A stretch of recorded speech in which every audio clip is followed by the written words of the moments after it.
नमस्कार, स्वागत है आप सभी का द न्यूज नाउ में। मैं ही यानेजा आपके साथ।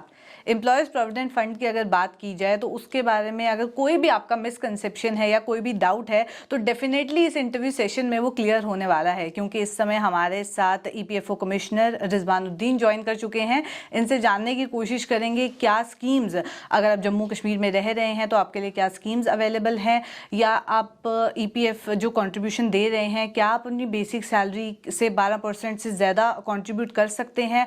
और अगर बात की जाए जम्मू ऑफिस की स्पेसिफिकली तो 2022-23 सेशन में जितने भी क्लेम सेटल किए गए उसमें सबसे ज़्यादा परसेंटेज 95.91% जम्मू ऑफिस से देखने को मिली। ऑन एन एवरेज आपका जो क्लेम है वो कितने दिनों में सेटल होगा, ये सारी चीज़ें जानने की कोशिश करेंगे। सबसे पहले तो रिजवान जी आपका स्वागत है द न्यूज़ नाउ में। थैंक यू हिया, धन्यवाद। अब पहले तो ईपीएफ कंट्रीब्यूशन को लेके मैं चाहूँगी आप हमारे व्यूअर्स को थोड़ा गाइड करें कि क्या है, क्या ये कंट्रीब्यूशन ज़रूरी है, किस तरीके से आपको बेनिफिट होगा अगर आप कंट्रीब्यूट करेंगे। देखिए ये जो स्कीम्स हैं, प्रोविडेंट फंड एक्ट, ये पहले मैं एक्ट का बता दूं कि employees provident fund and miscellaneous provisions act 1952, उसके तहत 3 स्कीम्स हैं। Employees pension scheme 1995, employees deposit linked insurance scheme 1976 और एम्प्लॉयज़ प्रोविडेंट फंड स्कीम। जी, इन तीनों स्कीम्स के अंदर अलग अलग रेट्स ऑफ कंट्रीब्यूशंस हैं, जिसपे कि प्रोविडेंट फंड में एम्प्लॉयर एम्प्लॉय बराबर से 12% देते हैं। जी, पेंशन स्कीम में जो एम्प्लॉयर 12% देता है उसका 8.33% पेंशन स्कीम में चला जाता है।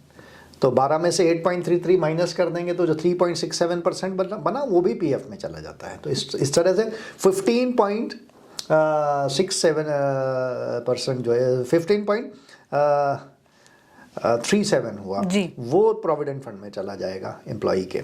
8.33% जो एम्प्लॉयर ने दिया वो पेंशन स्कीम में कंट्रीब्यूट होता है।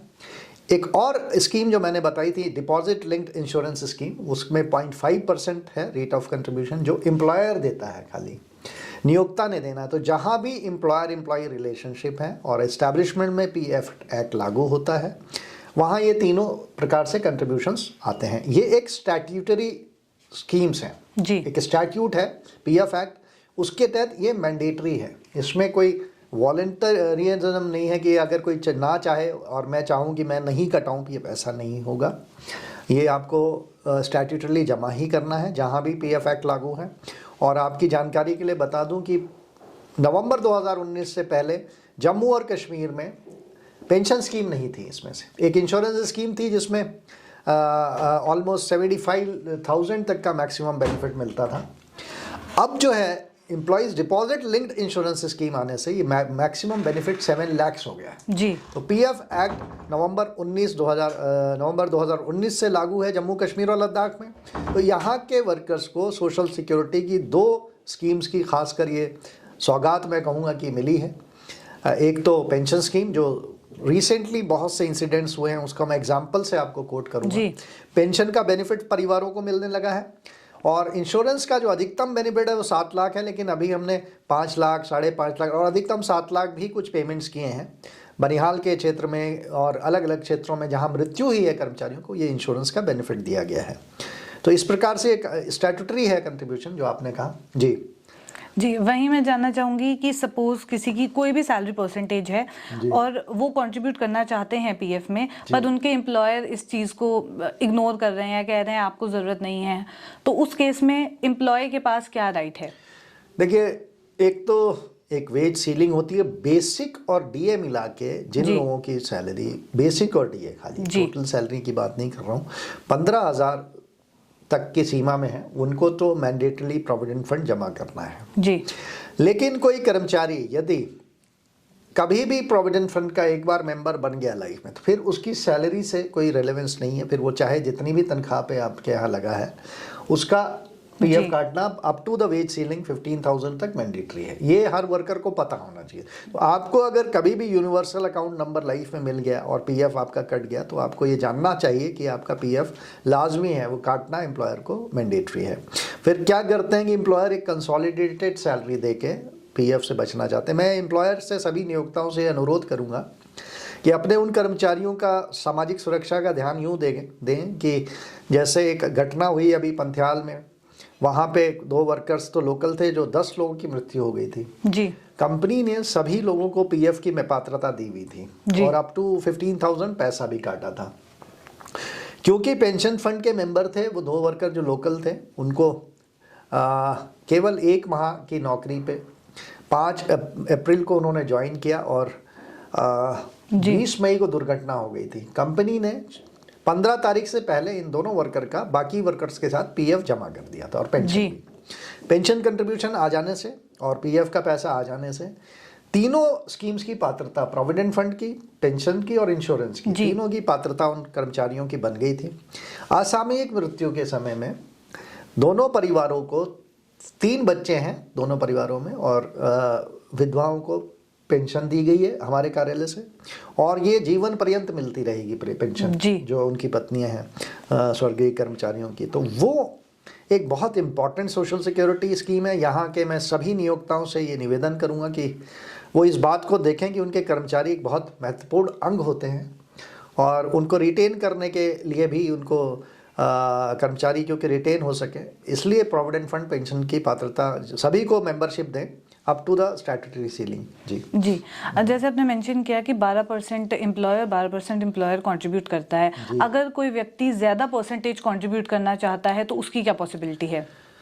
अगर नियोक्ता और कर्मचारी दोनों सहमत हैं तो कर्मचारी वॉलंटरी कवरेज भी, वॉलंटरी कंप्लायंस भी कर सकता है, मतलब रेमिटेंस कर सकता है। तो उसमें वॉलंटरी रेमिटेंस के लिए उसको नियोक्ता का सहमति बहुत ज़रूरी है। तो अधिक बेसिक जो उसकी 15,000 है, प्रोविडेंट फंड में वो 15,000 से ऊपर भी जमा कर सकते हैं। पेंशन स्कीम की जो लिमिट है वो 15,000 तक ही है। जी। और आपने बताया कि यूनिवर्सल अकाउंट नंबर एक बार आपका बन गया तो उसके बाद तो आप कंट्रीब्यूट कर ही रहे हैं। उसमें मैं एक और चीज़ आपसे जानना चाहूँगी कि सपोज किसी व्यक्ति ने कोई जॉब छोड़ दी, अब उसके बाद वो अनएम्प्लॉयड है कुछ टाइम के लिए, तो उस सिचुएशन में क्या वो क्या उसका प्रोसेस रहेगा, क्या वो पैसे उसमें से विड्रॉ कर सकता है? और जस्ट इन केस उस टाइम पीरियड में उसकी डेथ हो जाती है तो क्या प्रोसेस रहता है? आपका बहुत ही महत्वपूर्ण प्रश्न है कि यदि पैसा नहीं निकाला, पैसा निकालना ठीक नहीं है। अगर प्रोविडेंट फंड पेंशन फंड में आपका कंट्रीब्यूशन जमा है जी, मेंबरशिप सीज नहीं हुई, आपने आप अनएम्प्लॉयड हैं लेकिन आपकी जो स्कीम्स के बेनिफिट है, मान लिया कि कोई कर्मचारी 1 महीने तक खाली बैठा है लेकिन क्योंकि पेंशन फंड में पैसा कटा है और मृत्यु हो जाती है तो परिवार को पेंशन मिलेगी, पात्रता रहेगी जी। तो ऐसे में जल्दबाजी ना करें। वैसे भी नौकरी छोड़ने के 2 महीने तक का वेटिंग पीरियड होता है, तभी आप प्रोविडेंट फंड का पैसा निकाल सकते हैं जी। तो कर्मचारी को चाहिए कि वो अगर कुछ दिन के लिए अनएम्प्लॉयड है तो उस पैसे को निकाले ना, बल्कि आगे अपनी, क्योंकि पेंशन की जो सर्विस है जी, पेंशनेबल सर्विस काउंट होती है, तो वो सर्विस भी जुड़ेगी। आप उस पैसे को स्थानांतरण कर लें, उसको ट्रांसफ़र करा लें। उसका ट्रांसफ़र कराने के लिए आपको फॉर्म 13 ऑनलाइन भरना होता है। फॉर्म 13 में बता, ऑनलाइन फॉर्म भरेंगे। सबसे पहले अपनी डेट ऑफ एग्जिट मार्क करना होगा आपको अपने यूनिवर्सल अकाउंट नंबर के थ्रू, जो कि आपने KYC किया हुआ होता है, उसमें आधार लगा होता है, आपका मोबाइल नंबर जुड़ा होता है, बैंक अकाउंट अपडेटेड होता है। तो आप जब उसका फॉर्म 13 भरेंगे तो ये ट्रांसफ़र होकर जो नई इस्टेब्लिशमेंट आप जहाँ भी ज्वाइन करते हैं, पैसा ट्रांसफ़र ऑनलाइन हो जाता है हमारे यहाँ से। वो आपके यूनिवर्सल अकाउंट से लिंक रहता है। 2 provident fund account, 3 provident fund account, 4 भी हो सकते हैं। ये सारे PF अकाउंट्स अलग अलग संस्थानों के एक ही यूनिवर्सल अकाउंट नंबर से लिंक्ड रहते हैं।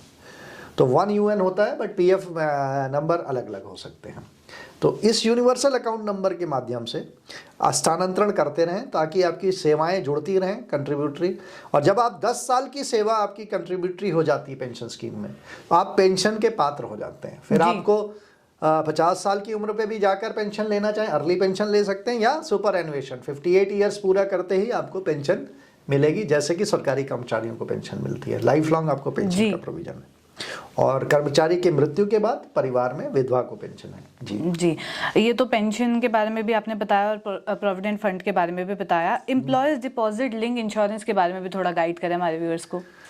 हाँ जी, डिपॉजिट लिंक्ड इंश्योरेंस का आप समझ सकते हैं कि जैसे गिलास है, उसमें पानी भरें तो आधा गिलास भरा है मान लिया, तो प्रोविडेंट फंड में जैसे जैसे पानी बढ़ रहा है जैसे ग्लास में, वैसे ही PF में पैसा बढ़ता रहता है जी।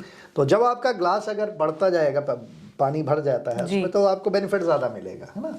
वैसे ही प्रोविडेंट फंड में जब बैलेंस बढ़ता जाता है, डिपॉजिट बढ़ता जाता है, तो उसी से लिंक्ड इंश्योरेंस का भी क्वांटम बढ़ता जाता है। अब इसमें यह है कि अगर कोई कर्मचारी मिनिमम 1 ईयर तक अगर उसका प्रोविडेंट फंड का कंट्रीब्यूशन आया है जी, कम से कम 1 साल आ गया है, तो उसकी पात्रता है इंश्योरेंस की 2.5 लाख मिनिमम, कम से कम 2.5 लाख मिलेगा। अगर मृत्यु हो जाती है 1 साल का कंट्रीब्यूशन आने के बाद तो 2.5 लाख मिनिमम मिलेगा ही मिलेगा। जी। उसके बाद जैसे जैसे क्वांटम बढ़ता जाता है प्रोपोर्शनेटली पैसा बढ़ता जाता है और अधिकतम सीमा इसकी 7 लाख हो जाती है। तो अभी हमने कई केसेस ऐसे किए हैं जिसमें मैंने 4.5 लाख, 5 लाख, 6 लाख तक के बेनिफिट्स दिए हैं। और इसमें ये होना चाहिए कि डेथ इन सर्विस होना चाहिए वर्कर का। तो अब डेथ इन सर्विस में भी मैं देखता हूँ कि कई लोग कोविड में बीमार होके 4-5 दिन तक उनको सैलरी नहीं मिली, किसी को 8 दिन तक सैलरी नहीं मिल पाई क्योंकि प्राइवेट सेक्टर में सैलरी नहीं देते हैं। लेकिन ऐसे केसेस में मैंने निर्णय लिए हैं कि वर्कर अगर कोविड से मृत्यु हुई तो बीमार रहे, नौकरी पे नहीं जा पाए उस वक्त, तो it will be treated as death in service. हम उसको डेथ इन सर्विस ही ट्रीट करते हैं। कई बार जैसे चौकीदार होते हैं लोग, सिक्योरिटी गार्ड्स होते हैं, तो जैसे ही उन्होंने काम पे जाना बंद कर देते हैं तो वो सैलरी नहीं देते हैं जी। लेकिन इसका मतलब ये नहीं कि हम उसको डेथ अवे फ्रॉम सर्विस कहें। तो डेथ इन सर्विस होने पे ही इंश्योरेंस का बेनिफिट मिलता है और ये नॉमिनी को मिलता है या परिवार में जो भी उनका सदस्य है। फैमिली में अगर विधवा है तो उनको मिलेगी या फिर नॉमिनेशन जिसका किया हुआ है। जी जी। वहीं अब जम्मू ऑफिस की भी बात कर लेते हैं क्योंकि मैंने स्टार्टिंग में ही मेंशन किया कि जितने क्लेम सेटल हुए हैं उसमें मैक्सिमम जम्मू ऑफिस में देखने को मिले। टोटल 2022-23 सेशन में 1,31,856 केसेस सेटल किए गए पूरे जम्मू कश्मीर में और जम्मू में 95.91% केसेस सेटल किए गए। नहीं, ये एक्चुअली क्या है कि सारा ही काम तीनों जगह का जी हम लोग सेटल करते हैं जम्मू से ही। प्रोसेस क्लेम सेटलमेंट का काम केवल एक ही स्टेशन पे होता है, वो जम्मू। तो जम्मू कश्मीर लद्दाख तीनों का जम्मू से ही काम होता हम है। यहाँ से करते हैं, इसलिए आपको दिख रहा होगा। और बाकी ये है कि थोड़ा सा वर्क लोड है हमारे पास जी। और उसके लिए हमने एक इंटरवेंशन किया। हमारी टीम है और खासकर जो हमारे सोशल सिक्योरिटी असिस्टेंट्स हैं वो यंग लोग हैं, काफ़ी लोवेस्ट रैंक पे हैं, लेकिन उनका जिसको ग्रास रूट वर्कर कहते हैं, फ्रंट रनर्स कहूँगा मैं। उन्होंने एक कॉल लिया, उनको मैंने थोड़ा सा, मैं और मेरे एक अधिकारी थे रमेश जी, वहाँ पे शुरुआत जब हुई जी। जुलाई में हम लोग आए थे, तो हमने तब एक निर्णय लिया कि हम फ्लेक्सी आवर्स में काम करेंगे। उसके 2 फायदे थे। एक तो हमारा कंप्यूटर सिस्टम सुबह 7 बजे से लेकर 9:30 बजे, जबकि नॉर्मल कार्यालय जब खुल रहे होते हैं तब तक वो बहुत स्पीड होती है, उसकी स्पीड बहुत अच्छी होती है। और यहाँ पे वर्कलोड को देखते हुए क्योंकि स्टाफ की काफ़ी शॉर्टेज थी, अभी जेके ईपीएफओ के लोग हमारे साथ मर्ज नहीं हुए, उनका भी मर्जर का भी चल रहा है, तो शॉर्टेज बहुत ज़्यादा थी। तो और वक्त पे काम करना था, क्लेम्स बढ़ते जा रहे थे, उसको देखते हुए और कोविड से एक तरीके से बचने के लिए हमने स्कैटर्ड वे ऑफ वर्किंग को, काम को मतलब फ्लेक्सी आवर्स में डिस्ट्रीब्यूट कर दिया। जी। तो हमारी कुछ टीम मेंबर्स ऐसे हैं जो 6:58 पे, कुछ लोग 6:30 बजे भी आते हैं, आजकल मौसम सही है। उन्होंने एक कॉल को लिया और ये उनका मैं कहूँगा कि सबसे बड़ा योगदान रहेगा उस पूरी टीम का। मैं बहुत शुक्रगुजार हूँ। और टीम बिल्डिंग का एक इससे बेहतरीन एग्जाम्पल मुझे नहीं मिलेगा कि जो लोग सेल्फ मोटिवेटेड हैं, उन्होंने आके इस कॉल को लिया और उन्होंने सुबह में हम लोग 500 क्लेम तक भी कर लेते हैं कई बार। आजकल थोड़ा सा स्पीड कम है, सिस्टम थोड़ा कई बीच में स्लो हो जाता है जी। तो सुबह में आके क्लेम सेटल हो जाते हैं, फिर बीच में वो लोग रेस्ट करते हैं जाके और शाम को फिर आते हैं। कुछ इस तरीके से आते हैं, कुछ नॉर्मल शिफ्ट में आते हैं, कुछ लोग ऐसे हैं जो इवनिंग शिफ्ट में भी आते हैं। तो कुछ लोग ऐसे हैं, ज़्यादातर लोग हमारे ऐसे हैं जो मॉर्निंग और इवनिंग दोनों में काम करते हैं। जब सिस्टम की स्पीड बहुत अच्छी होती है तो उसमें हमारे को आउटपुट थोड़ा सा मिल जाता है, एक लीवरेज मिलता है। हालांकि उसमें और स्कोप है और इम्प्रूव हो सकता है और आई वुड रिक्वेस्ट कि लोग आगे बढ़ के काम करें। पर काफ़ी हद तक प्रोडक्टिविटी बढ़ी है। On an average per capita claim settlement भी बढ़ा है यहाँ पे, लगातार बढ़ा है। और कुछ लोग ऐसे हैं जिन्होंने एक दिन में 800 क्लेम भी किए। एक साहब हैं जो कि बहुत बड़ा मैं कहूँगा कि योगदान है, उन्होंने अब तक हाईएस्ट होगा। और 150-200 क्लेम भी एक दिन में कुछ लोग कर लेते हैं। उसके अलावा भी और भी बहुत काम है यहाँ पे, अलग तरीके का काम है। जॉइंट डिक्लेरेशन का बहुत प्रेशर रहता है हमारे पास, वो फॉर्म अलग से हमको करना पड़ता है। तो काफ़ी चैलेंजिंग सिनेरियो में काम हो रहा है। जी। तो जैसे आपने कहा कि चैलेंजिंग सिनेरियो है, स्टाफ क्रंच भी है और जम्मू कश्मीर लद्दाख तीनों के क्लेम्स जम्मू से ही सेटल हो रहे हैं। तो स्टाफ क्रंच के बाद और इतनी प्रॉब्लम्स के बाद भी आप इतने बढ़िया तरीके से काम कर रहे हैं, कहीं ना कहीं टीम वर्क तो नजर आ रहा है। पर क्या आपने कोई रिक्वायरमेंट डाली है कि रिक्रूटमेंट की जरूरत है, या क्या जो यहाँ पे स्टाफ क्रंच देखा जा रहा है उसको लेके कोई कंप्लेंट आपने की है आज तक? नहीं, इसमें क्वेश्चन कंप्लेंट का नहीं है, क्योंकि ये ट्रांजिशन प्रोसेस होता है, इट टेक्स टाइम। जी तो JNK में यूटी गवर्नमेंट ने भी डिसीजन लेना है, यहाँ से जी मैटर है, वो चल रहा है, प्रोसेस है। तो थोड़ा सा डिले हो गया बिकॉज ऑफ इनहेरेंट रीजंस। तो यहाँ के लोगों ने क्योंकि आना था, इस वजह से हमारी जो टीम आई हुई है, ऑप्शंस लिए गए थे, तो सारे लोग जितने ऑप्शंस आए उस हिसाब से आए। तो मैं रिक्वेस्ट हमने कुछ डाली है, कुछ हम डिमांड करते हैं कि हमारे पास कुछ हमें आउटसोर्स एम्प्लॉयज़ भी मिल सकें, जो हमारे अलाइड वर्क्स हैं वो हम कर पाएँ, क्योंकि कंप्लायंस का एक बड़ा काम है जिसमें मुझे हेल्प लेता हूँ मैं अपनी आउटसोर्स टीम से, वो अलग काम करती है जी। बाकी जहाँ ज़रूरत है थोड़ा बहुत रिक्विजिशन हम देंगे अपने हेडक्वार्टर्स को, जहाँ भी लगता है कि कुछ हमें रिक्वायरमेंट होगी आने वाले वक्त में। तो let us see, next 15 to 20 days कुछ चेंजेस होने चाहिए, इम्प्रूवमेंट आएगा जी। लेकिन जिन लोगों के साथ काम बेसिकली ये है कि एक इंटायर टीम वर्क्स वेल, तो कोई दिक्कत आती नहीं है, काम चलते हैं, काम अच्छे से होते हैं। तो काम ठीक है, थोड़ा बहुत बैकलॉग, स्लाइट बैकलॉग रहता है, समटाइम्स डिले हो जाता है। मैं आपकी नॉलेज के लिए बता दूं कि मैंने पर्सनल इंटरवेंशन से कश्मीर में जो हमारा काम हो रहा है वो मैं खुद देख रहा हूं। कश्मीर के जो क्लेम्स हैं उसका रिटर्न रिजेक्शन रेशियो बहुत स्लाइटली मेरे हिसाब से ज़्यादा था। उसको कंट्रोल करने के लिए मैं एक्स्ट्रा आवर सिटिंग करता हूं, बहुत से क्लेम पर्सनली एक एक क्लेम को मैं देखता हूं। और कश्मीर का जो मार्च का रिटर्न रेशियो है जी, वो पहले जो है अबाउट 30% हुआ करता था। मैंने मार्च में पर्सनल इंटरवेंशन से जो इसको 10.5% पे अभी तक था, मे बी ये थोड़ा बढ़ जाएगा और क्लेम्स लौटे होंगे, कुछ क्लेम रह गए होंगे बैक, तो नॉट मोर देन 11% 12% पे अगर रिटर्न रिजेक्शन रेशियो आ जाता है तो seemingly this is something a matter of satisfaction. मैं कहूँगा कि ये काम हो पाया। महिलाओं के क्लेम्स होते हैं कई बार क्लरिकल लेवल पे, लोग अब इंटरप्रिटेशन का इशू रहता है, एक जगह फादर का नाम है, दूसरी जगह हस्बैंड का नाम है, तो इस ग्राउंड पे भी लोग फाइल्स लौटाते हैं, क्लेम लौटाने की कोशिश करते रहे जी। तो उसको मैं धीरे धीरे एक माहौल बना रहा हूँ कि रिटर्न रिजेक्शन रेशियो कंट्रोल में रहे। दूसरा हमारा एक अकाउंट टू एडमिनिस्ट्रेटिव अकाउंट है जिस पे मेरा खास फोकस रहता है। और मैं आपकी इंफॉर्मेशन के लिए बता दूं कि पिछले साल जम्मू ऑफिस को बेस्ट परफॉर्मिंग रिमोट ऑफिस का अवार्ड मिला था। उसमें एक एडमिनिस्ट्रेटिव अकाउंट की जो इनकम हमने कंसिस्टेंटली बढ़ाई थी पिछले फाइनेंशियल ईयर में जी। तो पिछला मतलब कि 2021-22 उसमें उस पीरियड के लिए हमको अवार्ड मिला। लेकिन उसके बावजूद नेक्स्ट ईयर 22-23 में हमने फिर मेहनत की और कंसिस्टेंटली उसको इम्प्रूव किया। और ये एवरेज इनकम खाली जम्मू ऑफिस की 75 lakhs है हमारी एडमिनिस्ट्रेटिव अकाउंट की, जो कि एक ऑलमोस्ट मोर देन 10% मैं कहूँगा इंक्रीज है, इंक्रीमेंट है उसमें। 10% की ग्रोथ अगर एक साल में हुई, जबकि पहले ही आप पीक पे पहुंच चुके, तो ये एक अचीवमेंट मैं उस टीम को दूंगा जो हमारे साथ लगातार कॉल सेंटर की तरह काम कर रहे हैं जी। और मेल्स जाते हैं, बहुत से लोग मेल करते हैं, बहुत से अधिकारी हैं उसमें, हम लोग सभी टीम वर्क कर रहे हैं। और मेरा पर्सनल इंटरवेंशन रहता है बहुत जगहों पे, तो जहाँ जहाँ हमने सेमिनार्स और वेबिनार्स किए हैं जी, लोगों से लगातार कम्युनिकेशंस हुई हैं और आपके माध्यम से भी। तो बहुत से अभी किश्तवाड़ में हमने प्रोग्राम किया था, तो वहाँ भी जो लोग छूट गए थे तो वर्कर्स को मैंने 8:30 बजे तक सुना और एम्प्लॉयर से इंटरवीन किया। प्रिंसिपल एम्प्लॉयर जो है ये Chenab valley power projects limited जो है जी, इनको इंटरवीन करके इनके सीनियर अथॉरिटी से कम्युनिकेट करके वहाँ पे मेंबरशिप बढ़ाई। ऑलमोस्ट 300-400 लोग, 500 लोगों का भला हो जाएगा, उनको मेंबरशिप मिलेगी, किश्तवाड़ से मिलेगी। तो ये लगातार कोशिश रहती कि हमारे जो भी मेंबर छूट गए हैं उनको बेनिफिट मिलता रहे। और मैं सभी नियोक्ताओं से अनुरोध करूँगा, खासकर जो इंफ्रा प्रोजेक्ट्स में काम कर रहे हैं वो अपने वर्कर्स को पीएफ का लाभ दें। जो भी वर्कर डायरेक्टली और इनडायरेक्टली, चाहे आप डायरेक्टली एम्प्लॉय कर रहे हो चाहे इनडायरेक्टली हो, चाहे एक दिन के लिए भी किसी को एम्प्लॉय किया है आपने, तो उसका पीएफ, उसको पात्रता दें पीएफ की। क्योंकि अगर कोई इवेंचुअलिटी हो जाती है तो जीवन पर्यंत सोशल सिक्योरिटी ईपीएफओ से मिलती है, पेंशन के तौर पे, इंश्योरेंस के तौर पे। जी।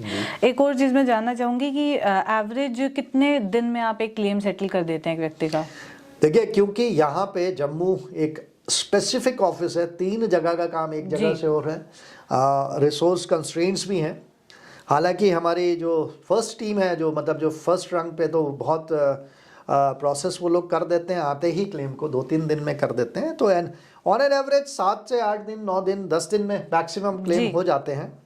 कभी कभी कुछ क्लेम्स डिले हो जाते हैं just because there is a shortcoming, तो मैं उनको उसमें पर्सनली इंटरवीन करके जो कागज़ मिसिंग है, कोई चीज़ मिसिंग है, कोई बैंक अकाउंट का क्लैरिफिकेशन लेना है, उसमें कई बार टाइम लग जाता है। लेकिन अधिकतर क्लेम 7 से 8 दिन में हम लोग करते हैं जी।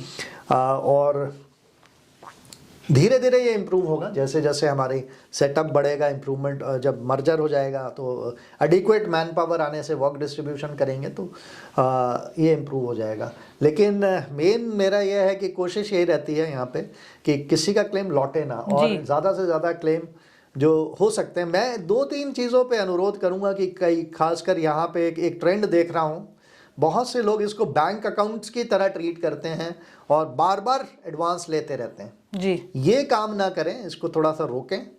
आपको जहां नितांत आवश्यकता है वहीं पीएफ से पैसा निकालें, क्योंकि आपको अभी देखिए एक लेटेस्ट जो इंटरेस्ट रेट डिक्लेयर हुआ है 8.15% बढ़ा है उसका परसेंटेज, और पहले 8.1% था, अब 8.15% हो गया है।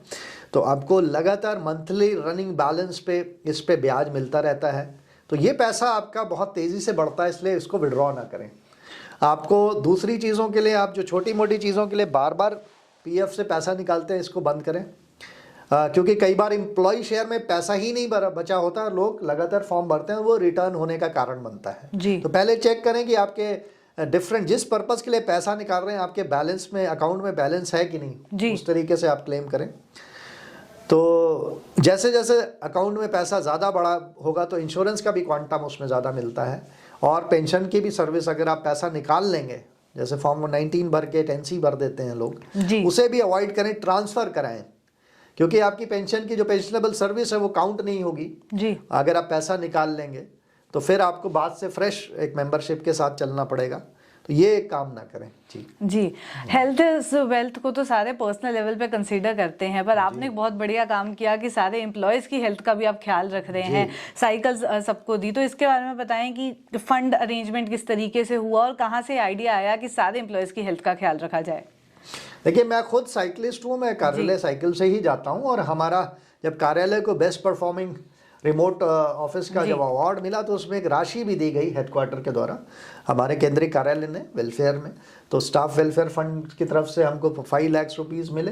तो हमारी टीम के लोग ये देखते थे कि मैं भी साइकिल चलाता हूँ, तो एक आइडिया आया, बहुत सी बातें हुई, डिस्कशन हुआ, तो एक कमेटी है हमारी वेलफेयर कमेटी, उन्होंने ही निर्णय लिया, कुछ मेरा भी उसमें था कि हाँ अगर ये ऐसा काम किया जाए तो एक तो फ़ायदा, जम्मू जो है बहुत खूबसूरत शहर है, और जम्मू कश्मीर का एक यूएसपी है कि यहाँ टूरिस्ट इसीलिए आते हैं क्योंकि यहाँ के आबो हवा, एनवायरनमेंट बहुत इंपॉर्टेंट एस्पेक्ट है यहाँ का। लेकिन मैं देखता हूँ कि बहुत पॉल्यूटेड व्हीकल्स चलते हैं और ट्रैफिक जैम्स बहुत होते हैं, यहाँ की सड़कें इतनी चौड़ी नहीं है। तो हेल्थ और एनवायरनमेंट के पॉइंट ऑफ व्यू से हम लोगों ने एक निर्णय लिया कि सभी को जो उस राशि में हम जितना हम कर सकते थे, एक एक साइकिल दी जाए, ताकि लोग, कार्यालय साइकिल्स हैं, एक तो पार्किंग की समस्या से भी इसमें निदान होगा, दूसरा सड़कों पे गाड़ियां कम होंगी तो पॉल्यूशन कम होगा। और एक मैसेज दिया गया कि पूरे, ये आप समझ लीजिए कि नामीबिया का जो नेशनल न्यूज़ एजेंसी है नाम्पा, उन्होंने इस खबर को, इसके बारे में जो बहुत से मीडिया के आपके बंधुओं ने इसको आगे तक बढ़ाया था, तो नाम्पा की नेशनल न्यूज़ एजेंसी ने भी अपने वेबसाइट पे इस खबर को डाला है। और ये एक पहल है स्मार्ट सिटी के लिए। स्मार्ट सिटी तभी बनता है जब सिटीजन स्मार्ट होते हैं जी, बिल्कुल। तो स्मार्ट सिटी सिटीजन बनने के लिए आपको हेल्थ पे काम करना पड़ेगा। अब मैं देखता हूँ कि बुखार का सीजन चल रहा है, कोविड भी फैल रहा है, तो आपकी इम्यूनिटी अगर बढ़ानी है तो प्लीज़ राइड बाइसिकल। मैं छन्नी हिम्मत की चढ़ाई पे 2.5 किलोमीटर साइकिल चलाता हूँ जब शाम को, तो मुझे जो दिन भर में एक्सरसाइज नहीं करता हूँ, लेकिन साइकिल से ही मुझे सारा, एक तो समय बचता है, आपका जिम नहीं जाना है आपको जी, तो बहुत से बेनिफिट्स हैं। और आप लॉन्ग डिस्टेंस राइड करेंगे अगर, या एक दिन में अगर 50 किलोमीटर आप साइकिल चला लेते हैं, तो फिर आपको डॉक्टर के पास जाने की ज़रूरत नहीं पड़ेगी, मतलब बहुत रेयर कंडीशन में। हाँ, तो ये बहुत इंपॉर्टेंट एस्पेक्ट है जी। दोनों तरफ से बेनिफिट हो गया, हेल्थ का भी और एनवायरनमेंट का, और पैसा भी आपका बचेगा। हाँ, पेट्रोल का पैसा भी बचेगा, बिल्कुल। चलिए, इसी के साथ इस सेशन को एंड करते हैं। जाते जाते हमारे व्यूअर्स के लिए कोई मैसेज?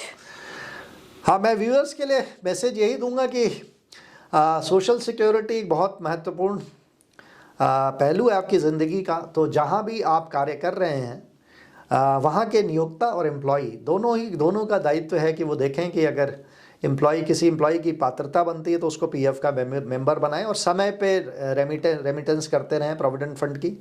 डिले करने पे आपको डैमेजेस लगते हैं, पेनल्टीज लगती हैं और इंटरेस्ट भी लगता है, तो वो उससे बचें। आपको लगातार कॉल्स आते होंगे प्रोविडेंट फंड दफ्तर से, कई बार आपको कॉल्स आते हैं कि आपके अकाउंट्स में कोई इशू होता है, तो उसका जो हमारा एक व्हाट्सएप नंबर है इसको जान लें, 6006567049। मैं फिर से बताऊंगा 6006567049। इस पे आप व्हाट्सएप मैसेज करें, कॉल ना करें, कोई भी आपको परेशानी हो जी। दूसरा, लैंडलाइन नंबर से अगर कोई फ़ोन आ रहा है तो आप उसको देखें और उसको जवाब दें। आपको कोई भी चीज़ आपकी कई बार छोटी छोटी कमियां होती हैं, उसके लिए डायरेक्टली मैं अपने चैम्बर से ही कॉल लगवाता हूं।